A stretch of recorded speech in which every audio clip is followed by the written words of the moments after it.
lain-lain lagi daripada segala sifat manusia yang tidak mengurangkan peringkat mereka.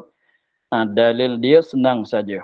Ialah dilihatkan dia, dimenyaksikan dia ada berlaku pada mereka itu. Jadi maknanya dalil mana dalil katanya harus makan, minum, tidur dan sebagainya, berkahwin dan sebagainya pada segala rasul. Dalil dianya orang yang jadi sahabat. Sahabat-sahabat dia ada lihat, ada tengok, ada menyaksi, katanya benda itu ada berlaku pada Nabi SAW. Dan Rasul lain-lain lagi. Itu dalil. Sebab ada ceritaan khabar mutawatir daripada sahabat. Kata Nabi ada berjalan, ada makan, ada minum dan lain-lain lagi. Itulah dalil menunjuk katanya harus. Kalau tidak harusnya tak berlaku. Kalau tak harus berkahwin macam tak berlaku berkahwin lah. Kalau tak harus tidur tak berlaku tidur lah. Maka segala perkara yang harus pada Rasul ialah sifat-sifat manusia yang tidak mengurangkan peringkat tu dimenyaksikan, dilihatkan oleh sahabat-sahabat bahwasanya benda itu ada berlaku pada Nabi SAW. Dan jadi nak katanya sahabat bagi Nabi, ashab bagi Nabi masing-masing itu Nabi Adam, Nabi Idris, apa semuanya, siapa Nabi Ibrahim, Nabi Isa, Nabi Musa, mana orang yang bersama, orang yang ada pada zaman mereka, orang yang ada pada zaman mereka menyaksi, melihat bahwasanya benda itu ada berlaku pada segala rasul, pada rasul dia, pada nabi dia. Nabi Muhammad sallallahu alaihi wasallam, sahabat dia ada tengok, ada menyaksi, ada melihat bahwasanya ada makan, ada minum, ada tidur, ada kahwin dan sebagainya. Berlaku pada Nabi SAW. Itulah dalilnya. Menunjuk di atas katanya harus. Itu senang saja dalil dia. Habis tu kemudian masuk pula kepada kesimpulan akidah. Katanya dan menghimpunkan segala makna sifat ini semuanya oleh dua kalimah la ilaha illallah Muhammadur Rasulullah. Dan menghimpunkan maknanya mengandungi, menghimpun dengan secara mengandungi, dan menghimpunkan, menghimpun dengan secara mengandungi segala makna sifat-sifat ini. Sifat-sifat ini ialah sifat-sifat bagi Tuhan dan sifat-sifat bagi segala rasul. Jadi 20 yang nisbah bagi Tuhannya, 20 yang wajib, 20 yang mustahil, harus satu jadi 41. Dan yang wajib pada Rasul pulanya 4, mustahilnya 4. Kemudian harus pulanya 1, jadi 9, campur dengan 41 tadi jadi 50. Jadi maknanya segala makna sifat ini, sifat ini dikarenakan sifat ini itu ialah 50. Semuanya, semua sifat, semuanya 50. 40 pada masalah ketuhanan, 9 pada masalah ar-risalah. Jadi kesemuanya 50. Jadi sekali lagi maknanya 20 yang nisbah bagi ketuhanannya, 20 yang wajib, 20 yang mustahil yang melawan ni, dan harus satu. Semuanya 41. Kemudian pula pada masalah risalah, kerasulan, maka wajibnya 4, mustahil lawannya 4 pula. 8 tambah satu lagi ialah yang harus. Cukup 50.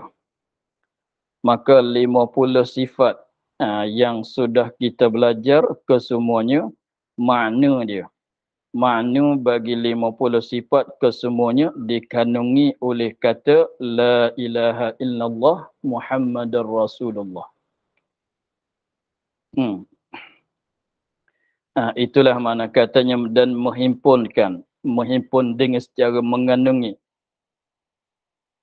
segala makna sifat ini semuanya oleh 22 kalimah. Mana dia 2 kalimah? La ilaha illallah Muhammadur Rasulullah.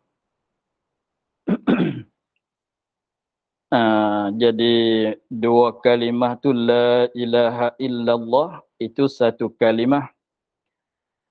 Muhammadur Rasulullah itu satu kalimah.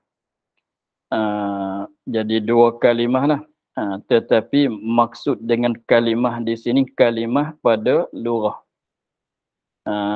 Maksud dengan kalimah di sini ialah kalimah pada lugah, tak dimaksudkan kalimah dalam istilah nahwu, bukan. Dengan sebab kalimah dalam istilah nahwu itu ialah sepatah kata. Seperti katanya makan, itu satu kalimah kalau dalam istilah nahwu.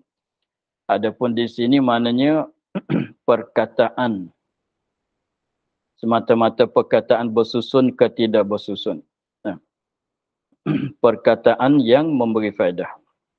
Jadi la ilaha illallah adalah satu kalimah. Muhammadur Rasulullah adalah satu kalimah. Jadi 2 kalimah, kita panggil 2 kalimah syahadah. Tengok.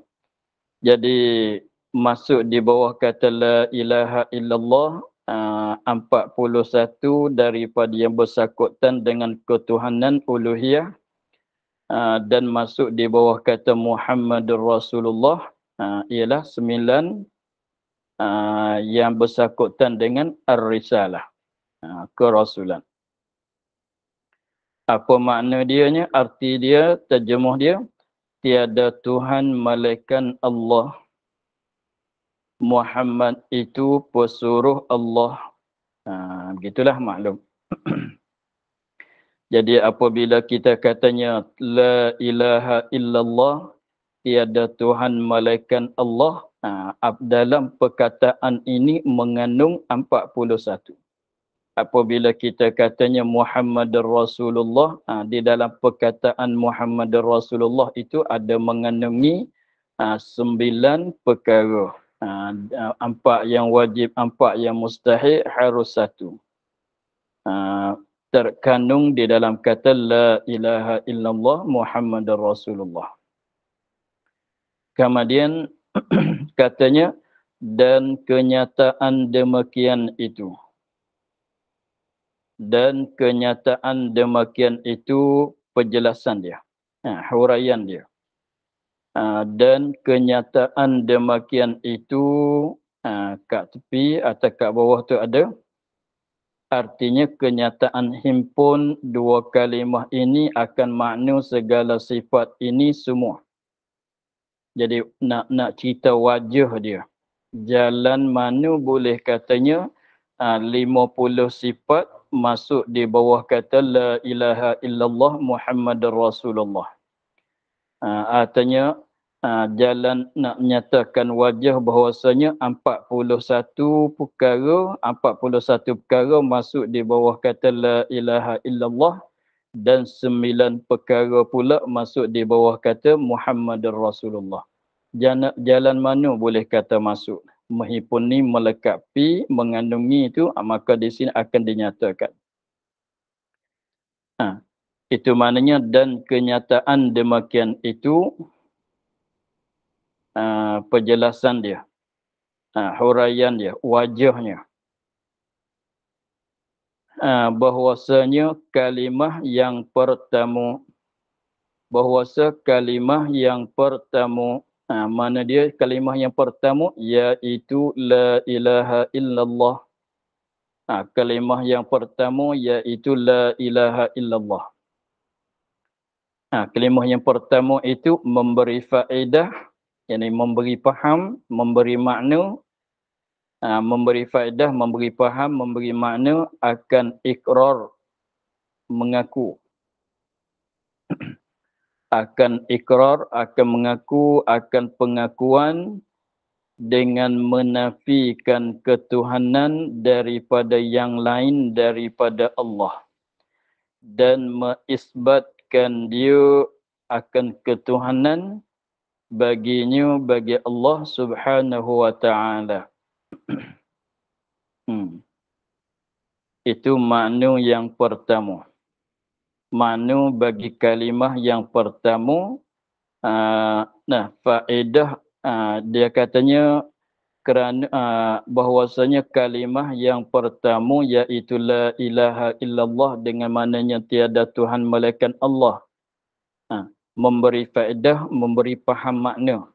Memberi makna, memberi faham akan ikrar, akan pengakuan kita orang yang kata la ilaha illallah. Apabila kita kata la ilaha illallah, pada maknanya kita dah buat pengakuan. Apabila kita kata la ilaha illallah, kita dah buat pengakuan. Kita dah mengaku di dalam hati kita. Apa pengakuan kita? Kita mengaku macam mana? Dengan menafikan, menidakkan. Dengan menafikan, dengan menidakkan ketuhanan.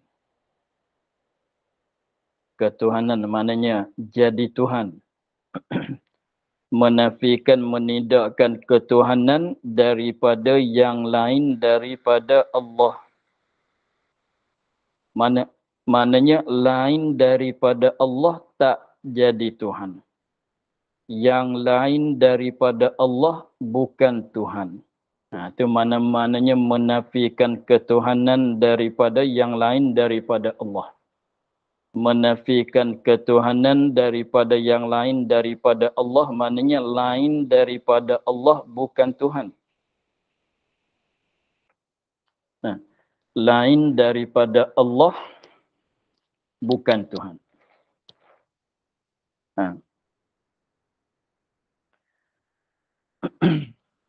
Dan mengisbatkan, menyabit, menetapkan, lawan bagi menafi. Mengisbat, lawan bagi menafi. Dan mengisbatkan dia kan ketuhanan baginya, bagi Allah Subhanahu wa ta'ala. Dan mengisbatkan dan mengisbatkan dia kan ketuhanan baginya, bagi Allah Subhanahu wa ta'ala. Mengisbat tu makna Allah lah yang jadi Tuhan. Allah lah yang jadi Tuhan. Itu maknanya isbat ketuhanan baginya, bagi Allah. Allah ialah Tuhan. Yang lain daripada dia bukan Tuhan. Itulah makna yang diberi faedah oleh kata la ilaha illallah.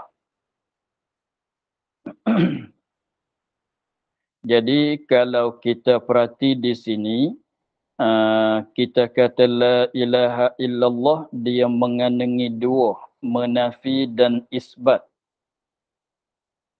Sebab dia katanya ikrar dengan satunya menafi ketuhanan, menafikan ketuhanan daripada yang lain daripada Allah. Itu satu. Kedua pulanya, dan mengisbatkan dia kan ketuhanan baginya, bagi Allah Subhanahu wa ta'ala.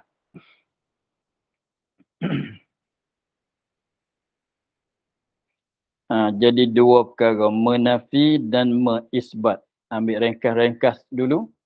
Jadi la ilaha illallah memberi faedah dua perkara, menafi dan mengisbat. Menafi dan mengisbat. Menafi, menafikan ketuhanan daripada Allah. Dengan mana lain daripada Allah bukan tak jadi Tuhan, bukan dia Tuhan. Begitu. dan mengisbatkan dia kan ketuhanan baginya bagi Allah. Maknanya Allah lah ialah Tuhan. Jadi maknanya dengan secara ringkasnya Allah ialah Tuhan, yang lain bukan. Allah ialah Tuhan, yang lain bukan Tuhan. Dengan secara pendek-pendeknya kita katanya Allah ialah Tuhan, yang lain daripada Allah bukan Tuhan. Kemudian tak payah tanya, lain daripada Allah, bilang. Lain daripada Allah bukan Tuhan. Gitu. Dengan sebab apakah kalau orang tanya kenapa memberi faedah dua makna, dua perkara tu, menafi dan mengisbat? Maka di sini kembali kepada bahasa Arab. Kembali kepada bahasa Arab dengan sebab dia kata la ilaha illallah. Kalau kita tengok tu terjemahan dia, tiada Tuhan melainkan Allah. Kemudian di dalam bahasa Arabnya, mana-mana perkataan apabila ada nafi dan ada istisna.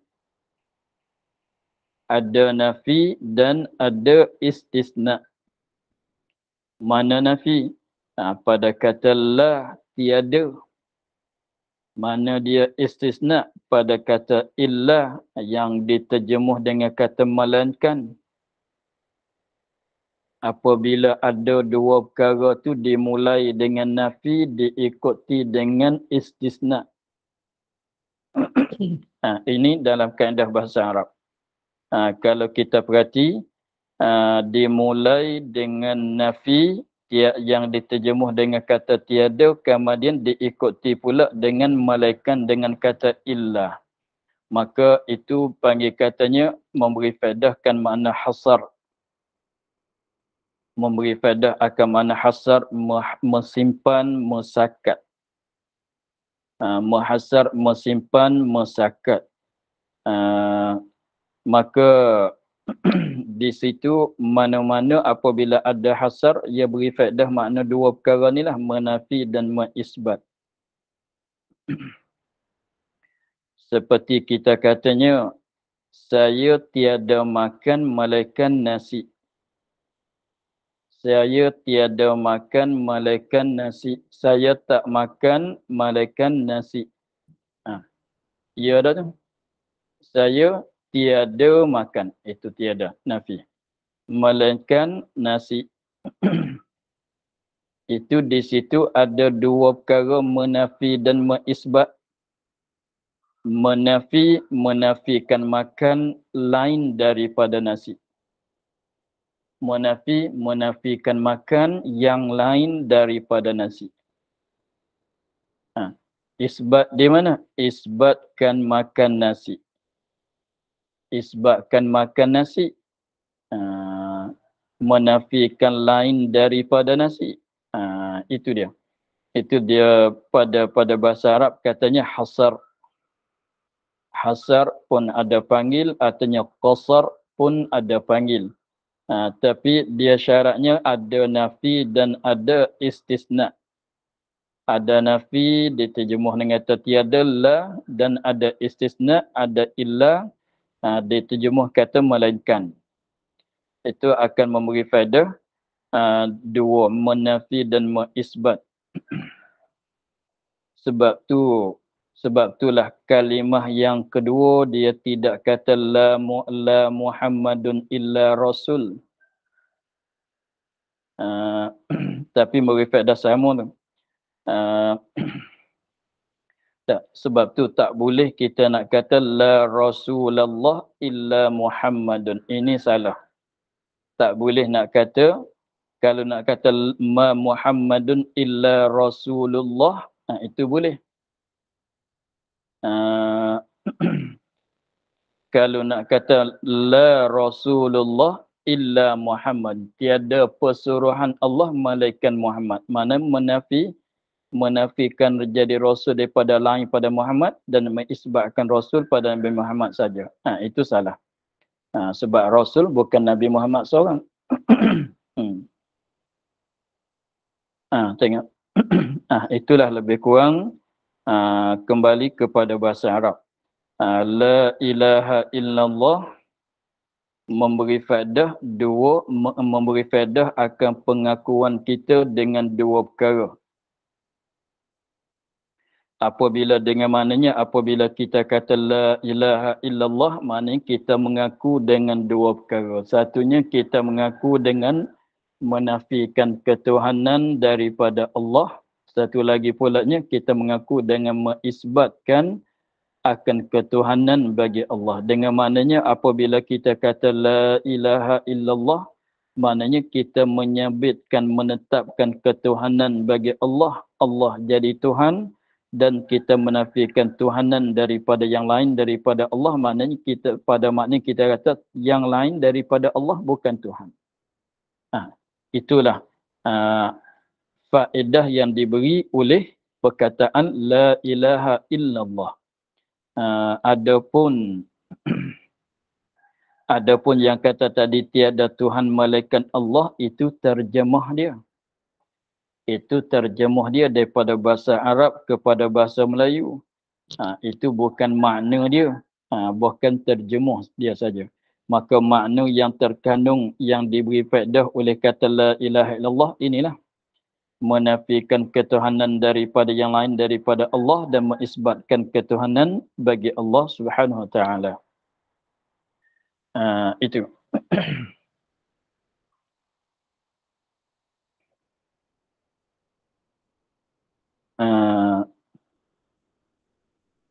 Dan hakikat Tuhan itu. Dan hakikat Tuhan itu. Makna bagi perkataan Tuhan. Tuhan tu apa makna? Dia lain di antara ketuhanan dengan Tuhan. Lain daripada, berlain. Ketuhanan dengan Tuhan tu berlain. Sebab ketuhanan tu sifat, Tuhan itu ialah zat.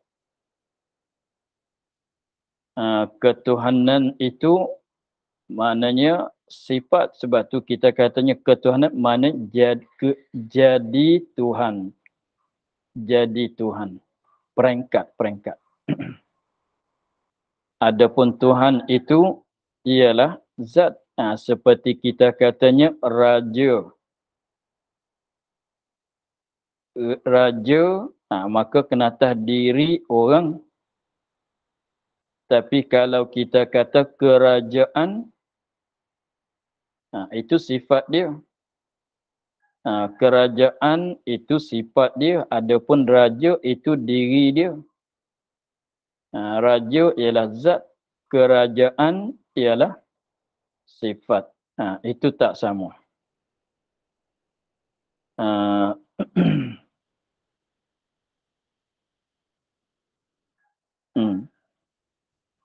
Dan hakikat Tuhan. Makna bagi perkataan Tuhan.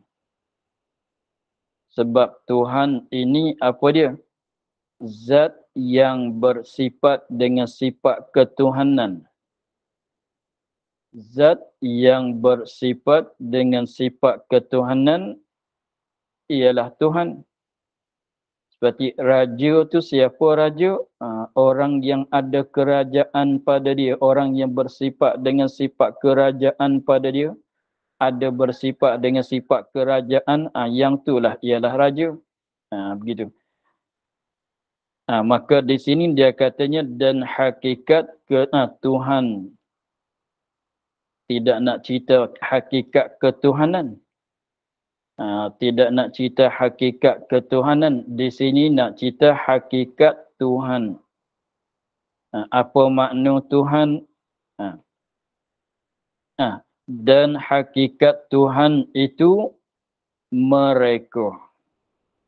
Mereka, dia bahasa cakapnya begitu.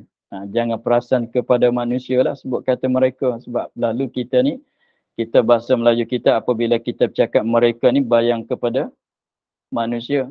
Tapi maknanya mereka, bahasa Arabnya, bahasa kitabnya dia cakap begitu. Mereka maknanya suatu zat. Mereka ni suatu zat.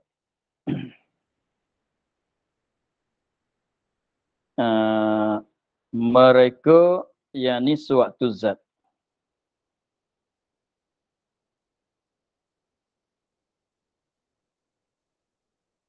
Yang yang disembahkan.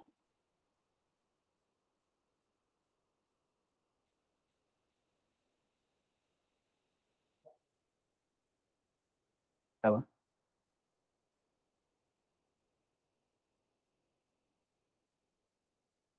Zat.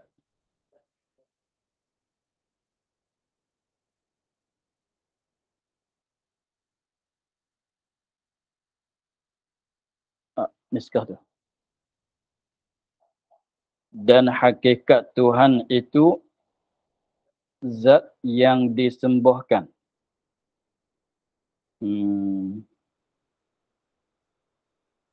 Yang ni mereka yang disembahkan. Sah kedua.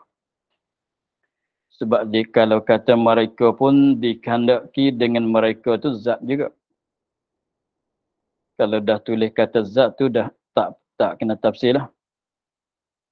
Dan hakikat Tuhan itu mereka atau zat yang disembahkan. Sebab kalau kata mereka pun dikehendaki dengan mereka pun ialah zat. Dan hakikat Tuhan itu mereka artinya zat. Sebab tu katanya Tuhan tu ialah zat. Ketuhanan tu ialah sifat.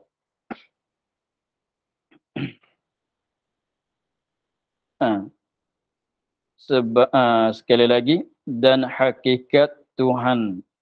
Tuhan zat, ketuhanan sifat. Dalam bahasa Arabnya Tuhan ilahun. Ilah itu Tuhan. Ilah itu Tuhan. Adapun ketuhanan itu bahasa Arabnya uluhiyah. Uluhiyah ketuhanan. Uluhiyah ketuhanan. Adapun Tuhan ilah. Sebab tu la ilaha. La ilaha. Sebab tu terjemah tiada Tuhan. La ilaha tiada Tuhan.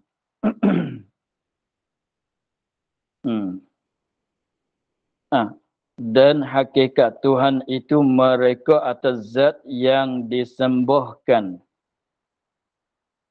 Maksud dengan disembah maknanya diibadatkan. Sembah itulah bahasa Melayu, diibadat tu bahasa Arab. Ibadat tu bahasa Arab, sembah tu bahasa Melayu. Yang disembahkan yang disembahkan, yang diibadatkan. Kemudian cara disembah, cara ibadat tu ikut syariat masing-masing lah. Syariat Nabi Muhammad, ibadat disuruh ibadat kepada Allah dengan secara sembahyang, dengan secara puasa, zakat, haji dan lain lagi. Tengok syariat Nabi Musa, ibadat dia, sembahyang pun ada juga, tapi cara dia. Begitulah. Jadi pendekatannya Tuhan itu ialah zat, suatu zat yang disembahkan, yang diibadatkan.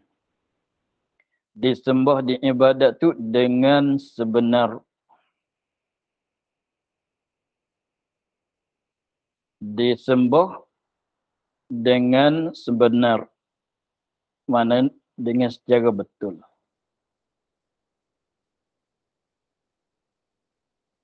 Dengan secara betul. Dengan yang disembah dengan sebenar, maknanya bukan sebenar maknanya ikhlas, bukannya begitu. Dengan sebenar tu maknanya kita hamba, kita sembah kepada dia betul dengan wakil. Kita sembahyang, itu satu jenis ibadat. Kita sembahyang. Kita sembahyang kerana siapa? Usalli, akhirnya lillah, kerana Allah. Kita sembahyang kerana Allah, maknanya kita ibadat kita sembahyang. Ketika kita sembahyang tu kita beribadat ke siapa? Beribadat kepada Allah. Apabila kita beribadat kepada Allah, betul ke tidak Allah tu Tuhan yang sepatut diibadat? Maka betul. Maka itu dikatakan yang disembah dengan sebenar. Sebabnya setiap-tiap hamba dia akan ibadat, setiap-tiap orang yang beragama dia akan ibadat kepada Tuhan mereka pada pengakuan masing-masing lah. Tengok kita orang mukmin, kita pengakuan kita Allah ialah Tuhan kita, betul dengan wakil. Maka ibadat kita ibadat kepada Allah, maka ibadat kita kepada Allah betul dengan wakil. Sebab Allah ialah Tuhan dengan sebenar. Maka ibadat kita kepada Allah, ibadat kepada Tuhan dengan secara sebenar, dengan secara betul, tak salah orang. Tetapi orang yang ada dalam agama yang lain seperti orang Majusi, mereka ibadat juga. Tapi ibadat kepada siapa? Kepada api. Orang Majusi dia ibadat juga, sembah juga, tapi mereka ibadat, mereka sembah kepada api. Maka api itu bukan dia Tuhan. Maka api itu bukan dia Tuhan. Maknanya api itu yang disembah oleh orang Majusi. Api itu ialah perkara benda yang disembah, yang diibadat kepada dia oleh orang Majusi, tapi bukan dengan secara sebenar. Sebab bukan dia Tuhan. Api tak sepatut disembahkan. Api ialah makhluk, tak sepatut disembah. Dia begini. Dia begini, yang disembah dengan sebenar. Maknanya kalau nak kata dengan sepatut pun boleh. Dengan sebenar, dengan betul, dengan sepatut. Sepatut mana? Kita nak sembah kepada siapa? Kita nak ibadat, kalau tanya betul-betulnya kita nak ibadat kepada siapa? Kalau tanya orang mana-mana agama, ia akan jawab katanya sembah ibadat kepada Tuhan. Ia akan jawab begitu. Ibadat kepada siapa? Tanya ahli agama masing-masing. Dia akan jawab kata ibadat kepada Tuhan. Dengan sebab Tuhan itulah yang disepatut kita ibadat kepada dia. Dengan sebab Tuhan itulah yang sepatut kita hamba ini ibadat kepada dia. Tetapi kalau tilik kepada orang Majusi, dia ibadat kepada apa? Kepada api. Maka api itu sepatutkah diibadat kepada dia padahal dia tu makhluk bukan Tuhan? Tak sepatut. Itu makna ibadat orang Majusi kepada api, ibadat kepada yang ibadat pada api itu dengan tidak sepatut diibadat. Sebab api itu bukan Tuhan, bahkan dia tu makhluk. Gitu. Apalagi kita katanya orang Buddha, dia ibadat kepada berhala. Berhala tu tak sepatut diibadat sebab dia pun makhluk juga. Tak sepatut diibadat. Apalagi mana lagi? Kalau katanya setengah tu ibadat kepada lembu. Lembu sepatutkah diibadat kepada dia dengan sebenar? Sepatutkah? Tak. Jadi yang sepatut kita ibadat kepada dia siapa? Khaliq. Yang menjadikan segala perkara itulah yang kita sepatut ibadat pada dia. yang menjadikan segala perkara, yang memiliki segala perkara, itulah yang kita sepatut kita ibadat kepada dia. Maka apabila tilik kepada kita orang mukmin, kita ibadat kepada siapa? Kepada zat yang khalik, yang menjadikan segala perkara, zat yang memiliki segala perkara. Betul? Zat tu yang nama kata Allah tu sepatut kita ibadat kan? Yang lain daripada Allah tak sepatut diibadat. Sebab dia bukan Tuhan. Begitu. Sebab dia bukan yang menjadikan segala perkara, bukan dia yang memiliki segala perkara. Begitu. Jadi maknanya Tuhan itu yang disembah dengan secara sebenar. Dengan secara betul, dengan secara sepatut disembah. Dengan secara sebenar, dengan secara sepatut disembah. Kita nak sembah kepada siapa? Kepada yang menjadikan kita. Yang sepatutnya kita nak sembah kepada siapa? Sembah kepada yang menjadikan kita. Sebab tu orang Majusi sepatut tak dia sembah kepada api, pada api itu tidak menjadikan dia? Tak sepatut. Itu mana yang disembah dengan tidak sebenar. Itu maknanya begitulah. Kalau orang yang sembah kepada ibadat pada lembu, maknanya lembu itu tidak menjadikan orang tu. Yang menjadikan dianya ialah Allah. Maka apabila dia sembah kepada lembu, maknanya dia sembah kepada benda yang bukan Tuhan. Maka benda yang bukan Tuhan tak sepatut kita menyembahkan kepada dia, kita mengibadat kepada dia. Sebab tu jadi maknanya sembah kepada lembu, jadi maknanya bukan dengan secara sebenar, bukan dengan secara betul, bukan dengan secara sepatut. Itu dia. Kemudian yang disembah dengan secara sebenar tu pulanya jangan dengan sebenar betul dengan wakil. Jangan tilik kepada dakwa orang masing-masing. Sebab dakwaan dengan orang Majusi, dia kata betul, api itu Tuhan mereka. Tapi pengakuan kata api itu Tuhan tu ialah jahil murakkab. Salah. Katanya yang sebenar, yang disembah dengan secara sebenar, maknanya suatu zat kita sembah dia betul dengan wakil. Sepatut disembah. Sebab dia yang menjadikan segala perkara, sebab dia yang memiliki segala perkara. Api buat apa yang boleh buatnya api? Begitu. Maka apabila kita dah faham makna Tuhan. Makna Tuhan ialah yang disembah dengan sebenar.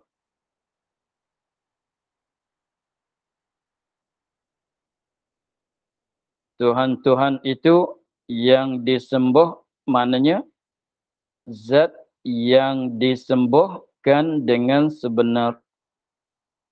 Itu makna Tuhan kan? Kemudian kembali kita kepada terjemuh La ilaha illallah tadi. Kita kembali kepada terjemuh La ilaha illallah Muhammadar Rasulullah tadi.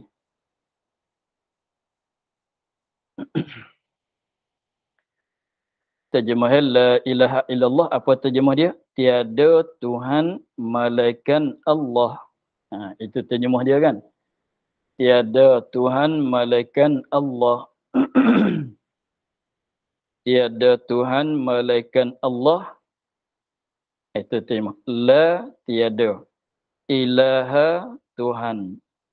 Illa malaikat Allah, Allah lah. Kemudian diterjemuh tu. Nak tukar. Tiada Tuhan malaikat Allah. Apa makna Tuhan? Apa makna Tuhan? Makna Tuhan ialah zat yang disembahkan dengan sebenar. La ilaha illallah. Terjemah dia, tiada Tuhan malaikat Allah. Kemudian kalau tanya apa makna Tuhan, hakikat Tuhan tu apa dia? Zat yang disembahkan dengan sebenar. Kalau begitu cuba kita tukar pada perkataan tiada Tuhan. Tuhan tu kita tukar jadi zat yang disembahkan dengan sebenar. Kita kata tiada zat yang disembahkan dengan sebenar melainkan Allah. La ilaha illallah, tiada Tuhan melainkan Allah dah. Tiada Tuhan melainkan Allah. Tiada Tuhan melainkan Allah. Tiada Tuhan melainkan Allah. Apa makna Tuhan? Apa makna Tuhan? Zat yang disembahkan dengan sebenar. Kalau begitu, tiada Tuhan makna apa? Apa makna dia? Tiada zat yang disembahkan dengan sebenar melainkan Allah. Hasil maknanya begitu. Hasil maknanya begitu. Tiada Tuhan melainkan Allah. Apa hakikat Tuhan? Zat yang disembahkan dengan sebenar. Kalau begitu maknanya tiada zat yang tiada Tuhan melainkan Allah, maknanya pada maknanya tiada zat yang disembahkan dengan sebenar melainkan Allah. Itu kalau kita nak kata mengikut makna hakikat makna Tuhan. Tiada Tuhan melainkan Allah, pada maknanya tiada zat yang disembahkan dengan sebenar melainkan Allah.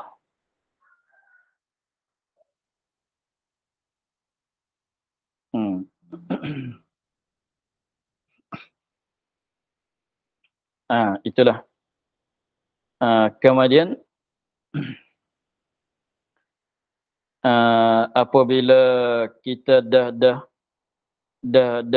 apabila kita maklum, kita dah faham, dah tahu hakikat mana Tuhannya ialah zat yang disembahkan dengan sebenar. Maka perkataan la ilaha illallah, tiada Tuhan melainkan Allah, maknanya tiada zat yang disembahkan dengan sebenar. Maknanya begitu.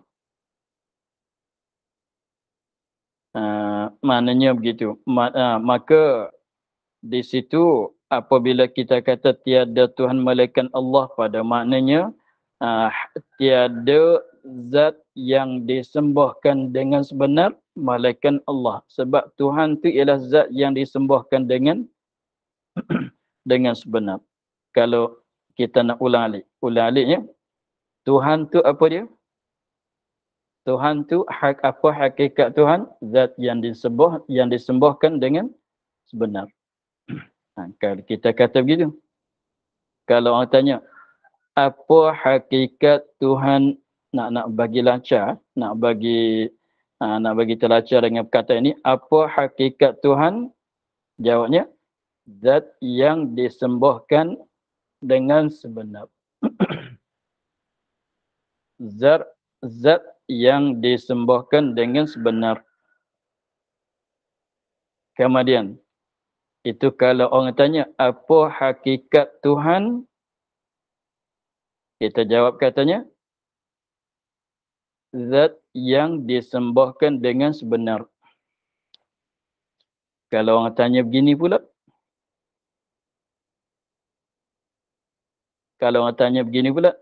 zat yang disembahkan dengan sebenar, siapa? Kalau orang tanya begini, kita nak jawab macam mana?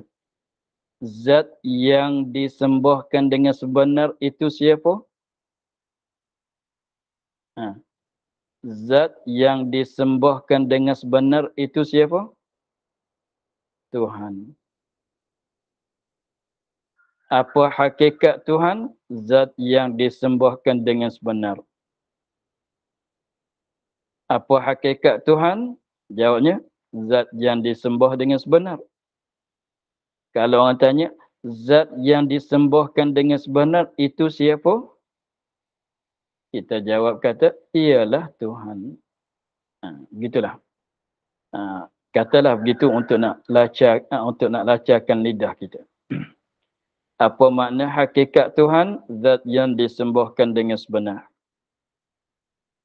Tanya pula, zat yang disembah dengan sebenar itu siapa? Ialah Tuhan. Begitulah. Habis di situ kemudian kita akhir pada kata dan lazimlah bahwasanya ia Ta'ala terkaya daripada tiap-tiap barang yang lain dan berkandak kepadanya oleh tiap-tiap barang yang lain. Kita akhir di situ. Wallahu a'lam. Alhamdulillahi rabbil alamin. أعوذ بالله من الشيطان الرجيم بسم الله الرحمن الرحيم الحمد لله رب العالمين والصلاة والسلام على أشرف الأنبياء والمرسلين وعلى آله وصحبه اللهم افتح لنا فتوح العارفين ونور قلوبنا بنورك الكريم واجعل عملنا خالصة لوجهك الكريم اللهم إنا نستودعك كما قرأنا وما حفظنا وما سمعنا فردد علينا وافتح يدينا سبحان ربك رب العزة عما يصفون وسلام على المرسلين والحمد لله رب العالمين. InsyaAllah 10 minit lagi kita sambung kitab Baqarah. Assalamualaikum warahmatullahi wabarakatuh. Waalaikumsalam. Waalaikumsalam warahmatullahi wabarakatuh.